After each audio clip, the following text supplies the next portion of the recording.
Meu amigo, se a pergunta for bem simples, alternativa A, nascimento com vida, B, concepção, vá pelaquilo que muitos autores acreditam ainda ser a regra.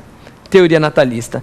Porque, querendo ou não, foi a opção, a nosso ver errada, mas foi a opção do Código Civil de 2002. Agora vejam só. Se você estiver diante de um concurso, que tem uma banca que trabalha com uma prova um pouco mais elaborada, uma prova um pouco mais exigente, que vai lhe trazer posicionamentos nos nossos tribunais, tribunais superiores, tribunais estaduais, doutrina especializada, fique esperto. Por quê? Porque aí você tem que fazer a distinção. Uma pessoa tem direitos da personalidade a partir da concepção, direitos materiais a partir do nascimento com vida. Ok? Outro ponto. Professor, qual a diferença entre personalidade e capacidade? Questão muito complexa e que muita gente se atrapalha em provas. Então vou lhe dar a dica. Muitas vezes personalidade é confundida com capacidade. Vimos que personalidade é aptidão genérica para ser titular de direitos e deveres. E o que é a capacidade? Resposta: nada mais é do que o exercício da personalidade. Olha como essa ideia é simples, baseada nas ideias de Orlando Gomes. O que Orlando Gomes defendia? Deixava bem claro que quando você quer observar como um ser humano age enquanto sujeito de direitos e deveres, quando você observa o exercício dessa aptidão que todo ser humano tem, você está diante da capacidade.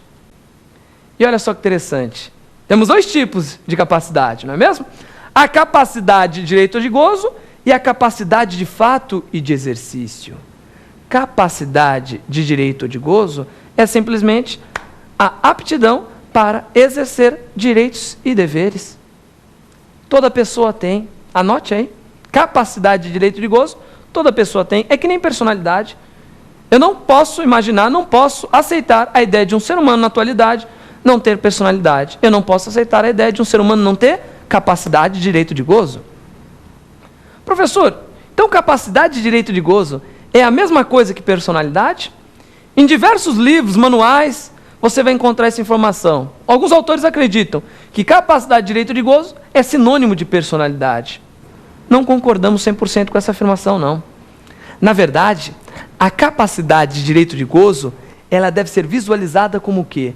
Como o exercício mínimo da personalidade. Isto é, o que todo ser humano pode? Independentemente de idade, discernimento, qualquer coisa. Todo ser humano pode ser titular de direitos e deveres. Dou um exemplo bem simples. Imagine que um ser humano, 2 anos de idade, acabou de perder o seu pai. O pai faleceu. O pai deixou uma herança para esse ser humano. Deixou o que lá para o filho dele? Deixou uma casa. Vejam, importa a idade do menor? Não. Ele receberá como herança? Será o dono daquela casa? Será o titular do direito de propriedade? Sim.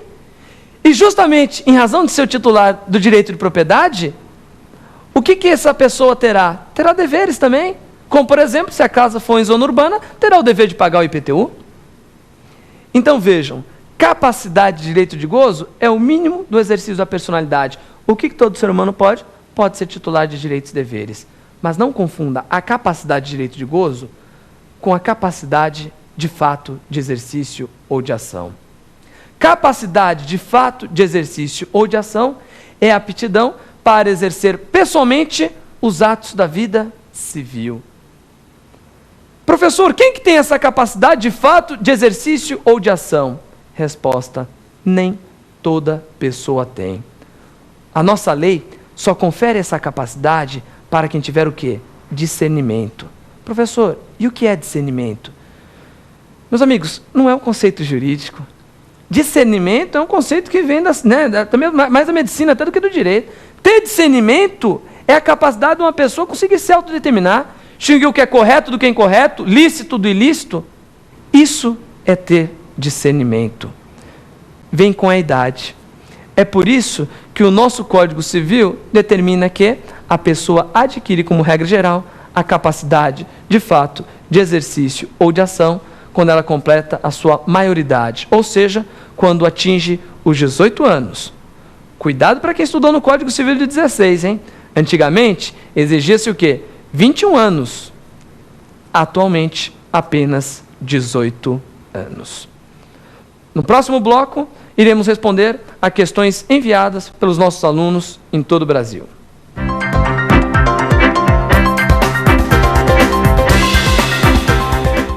Neste segundo bloco, Pergunte ao Professor, iremos responder a perguntas enviadas pelos nossos alunos de todo o Brasil. Lembramos sempre que se você tiver qualquer dúvida sobre a nossa aula ou sobre qualquer aula aqui desse programa Prova Final, envie um e-mail para provafinal@lfg.com.br. Vamos às perguntas de hoje.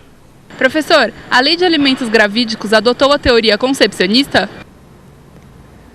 Excelente pergunta, né? Uma pergunta que está na pauta do dia também em qualquer concurso. Lei de Alimentos Gravídicos, novíssima Lei 11.804, estabeleceu o direito a alimentos do nascituro. Professor, essa lei, então, pelo que a gente viu da exposição no bloco anterior, ela adotou a teoria concepcionista. Está dando o direito a alimentos, que é um direito da personalidade ao nascituro, professor. Lê do engano.